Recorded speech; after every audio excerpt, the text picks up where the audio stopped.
সই জালিয়াতি মামলার তদন্তে এবার কালীঘাটে তৃণমূলের কেন্দ্রীয় কার্যালয় সিআইডি। হরিশ চ্যাটার্জি স্ট্রিটে মমতার বাড়ি অফিসেও পৌঁছে সিআইডি।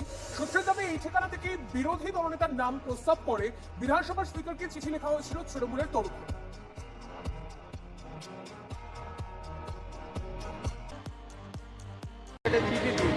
সেখানে জানানো হয়েছে রেজলিউশনটা এখানে হয়েছে 30B হরিশ চ্যাটার্জি এন্ড এইটাই 30B Harish Chatterjee Abhishek Banerjee. Abhishek Banerjee in absence of Abhishek Banerjee I can not allow ইট। না না, এটা তো লফুলি হয় না, এটা তো আইনত আপনি পারেন না। হ্যাঁ, কেন আমি আপনি ওই ইন অ্যাবসেন্স অফ কি করে করবেন?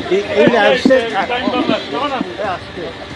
We are none of the party. Presence অ্যাবসেন্সের ব্যাপার নাই, ইনভেস্টিগেটিং এজেন্সি ইনভেস্টিগেশন করতে এসেছে। এখানে আপনি অভিষেক ব্যানার্জি এখানে তাকে এটা কি প্রেজেন্ট থাকতে হবে তা তৃণমূল নয়। পার্টি অফিসটা কোথায় দেওয়া আছে দেখুন একটু হ্যাঁ দেখুন। দেখেছি, আমি দেখেছি। দেখেছেন তো? জেনারেল সে অল ইন্ডিয়া। এইটা 30B আছে তো, ওই জন্য আমরা এসেছি। কিন্তু আমরা দিতে পারবো, বলতে পারবো, আপনাকে অ্যালাউ করতে পারবো। ওদের প্রেজেন্স আপনারা করবেন, আমরা ওদের প্রেজেন্সের তো ব্যাপার নেই। তাহলে আপনি কোথায় করবেন? আমরা কি করে আপনাকে অ্যালাউ করবো? আপনি কে? আপনার পরিচয়? আমি এখানে এখন আপাতত ভলান্টিয়ার সার্ভিস দিচ্ছি, ইনচার্জ। কি কি নাম? আপনার আমার নাম কি? সুভাষিস চক্রবর্তী। সুভাষিস চক্রবর্তী। তো আপনার কোনো পোস্ট আছে? না, পোস্ট নেই। তাহলে এইটার ক্লারিফিকেশনটা আপনি নিয়ে নেন। যেহেতু উনি এই চিঠিটাই দিয়েছিলেন, ওই চিঠিটা দেওয়ার জন্য আমরা এই আমরা বলছি তো, আমরা অ্যাডমিট করছি তো, দেখলাম তো আপনি যে হ্যাঁ, দেখালেন। হ্যাঁ। কিন্তু যে দিয়েছে তার অ্যাবসেন্সে আমি কি করে আপনাকে অ্যালাউ করবো? তিনি তো নেই আমিও তো না? অ্যাডভোকেট। হ্যাঁ, তিনি নেই তো। হ্যাঁ, আপনার প্রেজেন্সেই আমরা না সার্চ আমি করব। আমি পারবো না। আমি আপনাকে এটা তাহলে অ্যাডভোকেট আপনি, যদি আপনি তো আমি কেন আইনটাও তো জানেন। না, আমি কেন উইটনেস হবো আপনার? যদি না দেন তাহলে তার কনসিকুয়েন্স সেটা কি করলেন সেটা আপনার ব্যাপার। আপনি উইটনেস যখন হবে না তখন আপনি অবস্ট্রাক্ট করতে পারবেন না আমাদের। কেন? আমরা একটা জায়গা প্লেস সার্চ করব আমরা কোনো ইললিগাল কাজ করতে আসিনি, আমরা তো আইনত একটা কাজ করতে হ্যাঁ, আসি। কিন্তু সেটাকে আপনি তো- সার্চটা করবেন, আপনি আমাকে জিজ্ঞাসা করেন বা লোকজন আছে যদি দু চারজন তাদের জিজ্ঞাসা করেন, তাদের জিজ্ঞাসাবাদ করতে না, না, পারবেন। জিজ্ঞাসাটা তো তাহলে- পারপাস নয়, হ্যাঁ, আমাদের সার্চটা হচ্ছে পারপাস। আমি তো আপনাকে পারবো না। আমি কেন বলছি, আমি কোনো চার্জে না হয়ে আপনাকে allow করবো। আপনার পারমিশন নেওয়াটা আমাদের ব্যাপার না, না। আপনাকে ইনফর্ম করলাম যে আমরা এসছি এই জন্য। হ্যাঁ, আমি তো আপনাকে আপনার পারমিশন নিয়েই আমাদের করতে হবে এমনটা না না সে আমি জানি আইনে কি আছে? না, কিন্তু আমি আপনাকে বলি যে যে ব্যাপারে এসছেন যার চিঠির জন্য, তার অ্যাবসেন্সে আমি কি করে তার অভিযোগ করব? না থাকলে হয় না স্যার। কি করে করবেন সেটা? আপনি advocate করুন, হিসাবে আপনি বলুন না। আপনি করুন, আমার অসুবিধা নেই। আপনি কনসিকুয়েন্স ফেস করবেন, আমার কি? ঠিক আছে। আপনি এখন বলবেন। আপনার নামটা কি বললেন? আমার সুভাষিস চক্রবর্তী। এই যে দেখুন, এই যে রিজলিউশনটা আছে না, হ্যাঁ দাদা, আমি আপনার কথাটা বুঝতে পেরেছি। হ্যাঁ। ব্যাপারটা হয়েছে, আপনাকে একটা চিঠি দিয়েছে কে, কিসের ভিত্তিতে? Abhishek Banerjee, general secretary of all India Trinamool Congress, হ্যাঁ রাইট? হ্যাঁ। ইন অ্যাবসেন্স অফ হিম, আপনি তাকে জিজ্ঞাসাবাদ বা তার কি আছে কাগজপত্র দেখতে এসছেন। তা আমি কি করে দেবো? He has been asked to produce the document, হ্যাঁ, but he is not producing. That's why we have arrived হ্যাঁ, here. আপনি But সে এখন দিল্লিতে আছে, দিল্লি পরে আসুন, আমার কোনো অসুবিধা নেই। আপনি দুটো দিন টাইম নিন। এইভাবে তো আমাদের ইনভেস্টিগেশনটা হ্যাম্পার না হচ্ছে না, না। ইনভেস্টে হ্যাম্পার আমরা সমস্ত কোপারেট করবো, এখানে কোনো অসুবিধা নেই। রিপিটেডলি আপনাদেরকে নোটিশ করা হয়েছিল, রিপিটেডলি আমাদের না, সরি টু সে, আমাদের না। আপনি অভিষেক ব্যানার্জি করবেন। ওকে আই এম অলসো না advocate, I am practising for 40 years. আমাকে বলতে আপনি আরে আমায় বলতে দেবেন তো, আপনি কি করেছেন সেটা আমার এই নেই। আপনি আইনগত করেছেন, আপনি অ্যাকর্ডিং টু লই করেছেন। আইনগত আমরা করছি এবং যে আমরা সার্চ প্রসিডিউর করব পার্ট অফ ইনভেস্টিগেশন, এটা আপনি অ্যাডমিট করেন।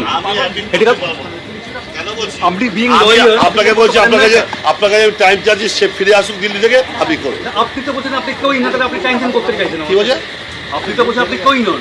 হ্যাঁ, আমি এখন আমি চার্জে আছি তো, কিসের চার্জে আছেন? আমি অফিসে ভলান্টারি সার্ভিস দিচ্ছি, এখন কেউ নেই বলে। কি চার্জে আছেন? কি কোনো চার্জে নেই, আমি এই চার্জে নেই এখানে। বলছেন আপনি তাহলে। আরে তাহলে মহাশয়, আপনি চার্জে কোন আপনি আমাদের হিন্দি করছেন না, আমরা আটকাচ্ছেন না আমাদেরকে। না আমি পারবো না আপনাকে। অবস্ট্রাকশন করছেন তাহলে অবস্ট্রাকশন করছি না, আমি আপনাকে অ্যালাউ করতে পারবো না। সেটা তো obstruction আমি ই। আপনাকে বলছি, আপনার সমস্ত কোপারেশন করবো। আপনি আমাকে দুটো দিন টাইম দিন, এটাও তো obstruction-ই হলো এখন। They will return from Delhi, আপনি না, করবেন। ওটা বাদ দিন। এই হ্যাঁ। সার্চ অপারেশনে যে আমরা এসেছি, আপনি যে অবস্ট্রাকশন করছেন তো, আপনি যুক্ত আমি করেন- অবস্ট্রাকশন করে করছি। আমি তাহলে- আপনার তাহলে আপনি না না, আমি বলছি তো আমি অ্যালাউ করতে পারবো না। তাহলে আমার বলি না তো এটা। allow না করাটাই তো হু এম আই, আমি অ্যালাউ করবো কি করে আপনাকে? আপনি তো আমি যেহেতু এখানে এখন বসছি, তাহলে আপনি অবস্ট্রাকশন করছেন না, তো? আমি কোনো অবস্ট্রাকশন করছি না। তাহলে আমরা allow করবো না। না, অ্যালাউ করবো না তো, আমি কি অ্যালাউ করবো তাহলে কি দাওয়া? আপনাকে আমি আমার প্রোটেস্ট হয়েছে যে যার বাড়ি যার office say in absence of him, আমি কোথায় কি আছে আমি জানি না তো। করবো না মানেটাই তো অবস্ট্রাকশন নাকি? আরে মহা মুশকিল, অ্যালাউ তাই তো বলা হচ্ছে। না না না, অবস্ট্রাকশন এটা ভুল বলছেন, অ্যালাউ না করাটা অবস্ট্রাকশন না। আমি বলছি আপনার কাছে আমার আবেদন যে যেহেতু তারা বাড়িতে, অবস্ট্রাকশনের বাংলাটা কি? আপনি আবেদনটা আপনি কার ভিত্তিতে শুনবেন করছেন? তো আমার কথা আপনি শুনবেন আবেদনটা তো কার ভিত্তিতে করছেন? আপনার কথা শুনবেন তো।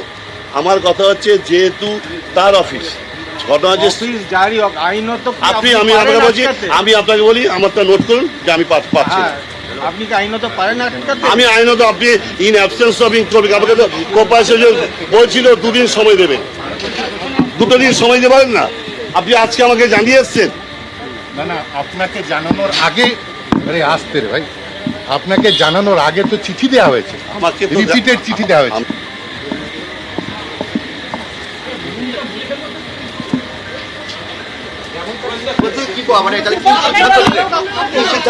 সিদ্ধান্ত ঘটনা হচ্ছে অভিষেক ব্যানার্জিকে চিঠি দিয়েছে, in absence of Abhishek Banerjee তো আমি তো বলতে পারি না যে আপনি করুন। তা অভিষেক ব্যানার্জি দিল্লি থেকে আসলে ওনারা করবেন, আমরা সমস্ত কোপারেশন করবো না। আপনার সিআইডি আধিকারিকরা বলছেন আপনি নাকি ভলেন্টিয়ার, আপনার এখানে তাহলে কি ভূমিকা? ভলেন্টিয়ার না, ভলেন্টিয়ার সার্ভিস দিচ্ছি আপনি এখানে। ये लोग आज क्यों आए हैं सीआईडी का? हम नहीं पता।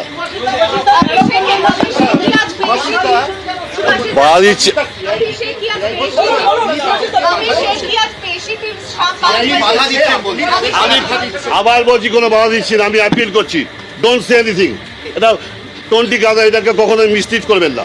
আমার কথা হচ্ছে ইন অ্যাবসেন্স, যার চিঠি নিয়ে উনি এসছেন তিনি নেই, আমি কোপারেশন বলছি আমাকে টাইম দিন। প্রাক্তন মুখ্যমন্ত্রী মমতা বন্দ্যোপাধ্যায়ের প্রতিনিধি হিসাবে বলছেন না, তাহলে আমি কারো প্রতিনিধি না। আমি এখানে এখন ভলেন্টিয়ারি ইনচার্জ আছি, আমি অফিস দেখছি, ঠিক আছে, অনলি টু অর্ডিনারি, ঠিক আছে। আমি কোথায় বাধা দিলাম? সিআইডি বলে আমি আপিল করছি, ডোন্ট সে এনিথিং। सीआईडी अभिषेक बंदोपाध्याय के घर के गई है। अभिषेक दिल्ली में क्यों है? अभिषेक दिल्ली में আরে আমি কে, হু এম আই? আমি বুঝতে পারি হু এম আই? अभिषेक दिल्ली में क्यों है? अभिषेक दिल्ली में क्यों है? আমি সিআইডি কে আপিল করলাম যে আপনি অভিষেক ব্যানার্জির চিঠি নিয়ে এসছেন, আমরা সমস্ত কোঅপারেশন করব। তারা এখন দিল্লিতে আছে, দিল্লি থেকে আসলেই আপনি আসবেন। না, আমি কাউকে জানি না। না, আমি বাধা দিচ্ছি না। আপনার একই কথা বলে আমি আপিল করতে এসেছি, তো সিআইডি কি বললো আমি জানি না। আমার আপিল যা চিঠি নিয়ে এসছেন সেই ইন অ্যাবসেন্স অফ হিম, আপনি উনি আসতে আপনার সঙ্গে কোঅপারেশন করবেন। আমি আর কিছু বলতে পারবো না। এটা আমি সিআইডির লোক না, আমি এটা করতে পারবো না। দেখতে পেলে যে নাটকীয় পরিস্থিতি তৈরি হলো, নাটকীয় পরিস্থিতি। সিআইডির আধিকারিকরা তারা বাড়ির ভেতরে ঢুকতে চাইলেন, কিন্তু সিআইডির আধিকারিকদের বাড়ির ভেতরে ঢুকতে দেওয়া হলো না। বাধা দিলেন কে? শুভাশিস চক্রবর্তী, তৃণমূল কংগ্রেসের প্রাক্তন সাংসদ। তিনি বাড়িতে ছিলেন, তিনি তার পরিচয় সম্পর্কে বললেন যে তিনি ভলেন্টিয়ার হিসাবে বাড়িতে আছেন, কিন্তু তৃণমূল কংগ্রেসের প্রাক্তন রাজ্যসভার সাংসদ শুভাশিস চক্রবর্তী তিনি সিআইডি টিমকে ঢুকতে দিলেন না। তারা বাইরে রয়েছেন, তারা বাইরে অপেক্ষায় রয়েছেন, আমরা দেখতে পাচ্ছি। শুভাশিস চক্রবর্তীর সঙ্গে আবারও কথা বলছেন সিআইডি আধিকারিকরা।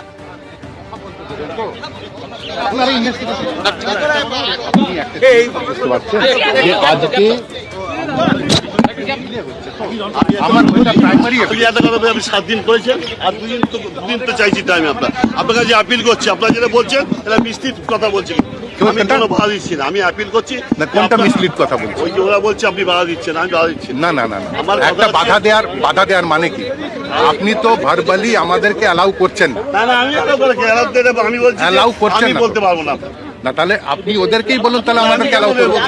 তাহলে তাহলে আপনি ওদেরকেও বলছেন না, আমাদেরকেও অ্যালাউ করছেন আমি না। আপনার কাছে আপিল করছি যে যা চিঠি না, আপনার তো অ্যাপিলের আমার কোনো স্ট্যাটাস নেই। আপনার অ্যাপিলের কোনো স্ট্যাটাস নেই তো। আপনি অ্যাজ হাউস আপনি এসছেন, তাই আমি জিজ্ঞেস করছি। আমি আমার কাছে বলতে এলাম আপনি- আপনাকে যে আমি এখানে কি আসছে। না, আমি বলছি, আবার বলছি অ্যাপিল করো, পুরোপুরি কোঅপারেশন করবো। না, আপনার সঙ্গে কথা এক কথা আপনার সঙ্গে শুনবো না। আমি যা বলছি আমি আবার বলছি, আমার অ্যালাউয়ের কোনো ব্যাপারটা হচ্ছে ইন অ্যাবসেন্স অফ যে অ্যাপ্লিকেন্ট বা যার কথায় এসছেন তাকে ছাড়া তো আমি বলতে পারবো না। I have no knowledge. না আমি কেন আমি বলবো না। আপনি কি ঢুকবেন না বিষয়ে আপনার ব্যাপার। हम तो नहीं, I have no personal knowledge. Hello, I have no personal knowledge about it. Just now I know from them. कि हम नहीं जानता। वो लोग क्या कह रहे हैं? ये कह रहा है যে একটা এখানে পিটিশন হয়েছিল, সেই পিটিশনটা সম্বন্ধে জানতে এসেছে। আমরা দেখতে পারলাম যে শুভাশিস চক্রবর্তীকে জানিয়ে দেওয়া হলো সিআইডির তরফে যে তারা শুভাশিস চক্রবর্তীর অনুমোদনের অপেক্ষায় তারা নেই, তারা ইনফর্ম করেছেন, শুভাশিস চক্রবর্তীকে ইনফর্ম করা হয়েছে বিষয়টা সম্পর্কে। এবার সিআইডির টিম তারা তাদের পরবর্তী পদক্ষেপ নেবেন। সিআইডির টিম তারা এখানে দাঁড়িয়ে আছেন, তারা তাদের পরবর্তী পদক্ষেপ নেবেন। আপনাদের তদন্তে বাধা দেওয়া হয়েছে কি? আপনারা কি ঢুকতে পারলেন না? কি করে তদন্তে বাধা দেওয়া যায় একটা এরকম কেসে? দেখো এখানে দেখতে পাচ্ছ যে সিআইডি টিম তারা তাদের পরবর্তী গেম প্ল্যান তারা তৈরি করছেন এবং এখানে এই মুহূর্তে সিআইডির আধিকারিকরা তারা রয়েছেন, তারা এখানে সিআইডির আধিকারিকরা এখানে তাদের পরবর্তী যে পরিকল্পনা সেটা তারা সিদ্ধান্ত নিচ্ছেন এবং এখানে এই মুহূর্তে এই মমতা বন্দ্যোপাধ্যায়ের বাড়ির ভেতরে যে পার্টি অফিস রয়েছে সেই পার্টি অফিসে তারা তল্লাশি চালাতে চান এবং সেই মর্মে তারা তাদের পরিকল্পনা করছেন। রেজলিউশনের কপি পেলেন? স্যার রেজলিউশনের কপি পেলেন? স্যার কিছু রেজলিউশনের কপি কিছু পাননি। নতুন করে কি কোনো নোটিশ দিলেন? নতুন করে কোনো নোটিশ দিলেন? নতুন করে কোনো নোটিশ দিলেন? কেন তার অনুপস্থিতির দিনটাকে বেছে নেওয়া হলো? তাহলে তদন্তটা মূল উদ্দেশ্য, নাকি মমতা বন্দ্যোপাধ্যায়ের পোস্টাল অ্যাড্রেসে রাষ্ট্রশক্তি পুলিশ ঢোকাচ্ছে এটা জাহির করাটা মূল উদ্দেশ্য? একটা ভয়ঙ্কর প্রতিহিংসা। এবং আজকে সেটা সব রকম সৌজন্যের সীমা অতিক্রম করে দিল। তার অনুপস্থিতিতে তার বাড়িতে তল্লাশির নামে পুলিশ ঢোকানো হলো। এটা বাংলা রাজনীতিতে একটা কুৎসিত নিদর্শন হয়ে রইল এবং এটা যে কত বড় প্রহসন ছিল এবং প্রতিহিংসা ছিল তার প্রমাণ হচ্ছে জালিয়াতি মামলার তদন্তে কালীঘাটের পাশাপাশি ক্যাবক স্ট্রিটেও সিআইডি তল্লাশি। কালীঘাটের তৃণমূলের কেন্দ্রীয় কার্যালয়ের মতো পুলিশ কেন্দ্রীয় বাহিনী দিয়ে ঘিরে ক্যাবক স্ট্রিটে অভিষেকের অফিসে রেড করে সিআইডি। সেই ছবি দেখছেন। ক্যাবক স্ট্রিটে অভিষেকের অফিসে রেড করে সিআইডি।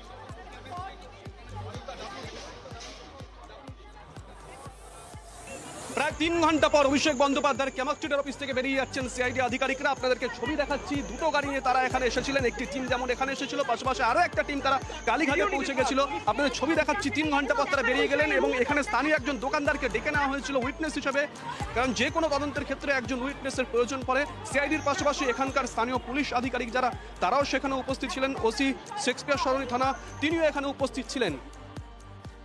সহযোগিতা করেছেন সিআইডিকে? হ্যাঁ, সব তারা সব কিছুই করে, কোনো বাধাবাধি কিছু না, কিছু বলে তারা সব রকম সহযোগিতা করে। ভেতরে কোনো ল্যাপটপ বা কম্পিউটার কোনো কিছু বাজেয়াপ্ত করা হয়েছে? কিছু করে, কোথাও কিছু করে, সব খালি চেক করেছে, করে দেখে নিয়েছে কোথায় কি আছে না আছে। কোনো কাগজপত্র কিছু না, কিছু অফিসের কাউকে দিয়ে সই করিয়েছে? অফিসার সেটা তো আমি এই পাশে বসেছিলাম, এই পাশে আমি ওইটা দেখিনি স্যার। এটা কোন তলায়? কোন তলায়? এটা আমি ছিলাম হচ্ছে 6 তলায়, মানে 6 ফ্লোর? 6 ফ্লোরে। আর কটা ফ্লোরে তল্লাশি হয়েছে? ওই 6 আর 7, দুটো ফ্লোরে তল্লাশি। কতগুলো রুম আছে ওখানে? ও 10 রুম। তো এখানে সব কেবিন সিস্টেম করা আছে না পুরো ফ্ল্যাটটা। সিসিটিভি আছে ওখানে? না, ওখানে কোনো সিসি ক্যামেরা নেই, উপরে কোনো ক্যামেরা নেই। তৃণমূল বিধায়কদের হয়ে অন্য কেউ সই করে দিয়েছে, যে বোঝা যাচ্ছে স্পষ্ট তার তদন্ত সিআইডি করছে এবং সেক্ষেত্রে যে প্যাড ইউজ করা হয়েছিল, প্যাডের ঠিকানা দেওয়া ছিল হচ্ছে মমতা বন্দ্যোপাধ্যায়ের বাড়ির ঠিকানা, ওটাই পার্টি অফিসের ঠিকানা দেওয়া আছে। তো স্বাভাবিকভাবে সিআইডি সেখানেই যাবে তদন্ত করতে, তো সিআইডি তার জন্য গেছে। আর মমতা বন্দ্যোপাধ্যায় তো দেশের আইনের ঊর্ধ্বে নন যে তাকে সিআইডি সিবিআই ইডি কিছুই ডাকতে পারবে না। আইনের মতো চলছে, সিআইডি তার নিয়ম অনুসারে কাজ করবে। কারণ যদি মনে হয় যে সিআইডি আইন বিরুদ্ধ কাজ করছে, তার জন্য তো কোর্টের রাস্তা খোলা আছে, কোর্ট তাদেরকে অবশ্যই কোর্টে তারা যেতে পারে। ডেডলাইন শেষ। এবার কি হবে অভিষেকের? সই জালিয়াতি মামলায় তৃতীয় নোটিশেরও ডেডলাইন শেষ। আজও হাজিরা দিলেন না অভিষেক বন্দ্যোপাধ্যায়। দেখো, বিধানসভার সই জালিয়াতির তদন্তে তিনবার অভিষেক বন্দ্যোপাধ্যায়কে সিআইডির তরফ থেকে তলব করে নোটিশ দেওয়া হলেও তিনি কিন্তু কোনোবারই হাজিরা দিলেন না এবং প্রথমবার তিনি শারীরিক অসুস্থতার কথা জানিয়েছিলেন এবং তার পরবর্তীতে দুবার, অর্থাৎ আজও যে তিনি হাজিরা দিলেন না সেক্ষেত্রেও তিনি কলকাতার বাইরে থাকার যে বিষয়টি সেটা জানিয়েছেন। এমনকি তার পাশাপাশি এই সংক্রান্ত একটি মামলা কলকাতা হাইকোর্টে বিচারাধীন রয়েছে সেই বিষয়ে উল্লেখ করে সময় চেয়েছেন। কিন্তু এখন যেটা দেখার, যে আমরা যেটা গতদিন দেখেছিলাম যে গতকাল তার যে সময় ছিল বেলা 12টা পর্যন্ত, সেই 12টার মধ্যে তিনি যখন হাজিরা দেননি, তারপর বিকেলেই একেবারে সিআইডির তরফ থেকে গিয়ে তাকে নোটিশ দেওয়া হয় তার বাড়ির এক কর্মীর কাছে। এমনকি আজকে তাকে বিকেল 5টার মধ্যে হাজিরা দিতে বলা হয়েছিল। তো কোনোভাবেই কিন্তু সিআইডি তাকে সময় দিতে চাইছিলেন না। কিন্তু আজকের যে হাজিরা তিনি এড়ালেন, তার পরবর্তীতে যেটা আমরা সূত্র মারফত জানতে পারছি, কোথাও গিয়ে তদন্তকারীরা কিন্তু আগামীকাল যেহেতু এই সংক্রান্ত একটি মামলা কলকাতা হাইকোর্টে শুনানি রয়েছে, অভিষেক বন্দ্যোপাধ্যায়ের তরফ থেকে করা হয়েছিল, সেই মামলা থেকে কোথাও গিয়ে তাকিয়ে রয়েছেন সিআইডির গোয়েন্দারা। সে মামলার কি রায় সামনে আসে সেটা দেখার পরেই কোথাও গিয়ে হয়তো আইনি পথেই কিন্তু এবার এগোতে চাইবেন বা কোথাও গিয়ে আরো কড়া পদক্ষেপ নেওয়ার জন্য আইনি পরামর্শ নেওয়ার যে বিষয়, সেই পদক্ষেপই কিন্তু নিচ্ছে সিআইডির গোয়েন্দারা, এমনটাই। এদিকে তলব নিয়ে গত 30শে মে সিআইডিকে চ্যালেঞ্জ ছুড়ে কি বলেছিলেন অভিষেক বন্দ্যোপাধ্যায়, শুনুন। আরে ক্ষমতা থাকলে গ্রেপ্তার করে নিয়ে যাক, আপনি কি ভাবেন আমাকে? আমি আইনত লড়বো, আপনি ফলস কেসে ইমপ্লিকেট করে আমাকে গ্রেপ্তার করবেন। আপনি গ্রেপ্তার করে নিয়ে যান, সিআইডি আপনার, ইডি আপনার, সিবিআই আপনার, কলকাতা পুলিশ আপনার, ওয়েস্ট বেঙ্গল পুলিশ আপনার, আপনি নিয়ে যান, আমি তো পালিয়ে যাচ্ছি না। আর এই প্রসঙ্গে শতাব্দী রায় তার কি বক্তব্য, শুনুন। দিন ধরেই তো ওনাকে ডাকছে, নিশ্চয়ই উনি বুঝে নেবেন। এই মুহূর্তে বিজেপির প্রধান মুখপাত্র দেবজিৎ সরকার আমাদের সঙ্গে রয়েছেন। দেবজিৎ বাবু, সই জালিয়াতি মামলায় তৃতীয় নোটিশেরও ডেডলাইন শেষ, সেই ডেডলাইনও পার হয়ে গেল, কিন্তু তিনি তলব এড়ালেন, অভিষেক বন্দ্যোপাধ্যায় তলব এড়ালেন। দেখছেন গোটা বিষয়টা। বেশি দেখার কিছু নেই, যেটুকু দেখার সিআইডি দেখবেন এবং তারপরে যদি কিছু দেখা বাকি থাকে তাহলে জজ সাহেবরা দেখে নেবেন, চিন্তার কোনো কারণ নেই। এটা কখনো একজন আইন প্রণয়নকারী, যিনি কিনা দেশের আইনসভার সদস্য, লোকসভার সদস্য, যিনি আইন তৈরি করেন, যার সমর্থনে আইন তৈরি হয়, বাবারে বাবা, তিনি যদি আইন এড়ান তাহলে তার কিছু বলার থাকে না। তবে নিশ্চয়ই কোনো পাপ কাজ করেছে, তা না হলে অ্যাভয়েড কেন করছে? যেরকম ভাবে কলার তুলে হাঁটে টাটে সেরকম ভাবে হেঁটে চলে গেলেই পারতো। নিশ্চয়ই ভয় আছে, যার প্রাণে ভয় আছে, যার মনে কু আছে, সেই ভয় পাবে, ঠিকই আছে।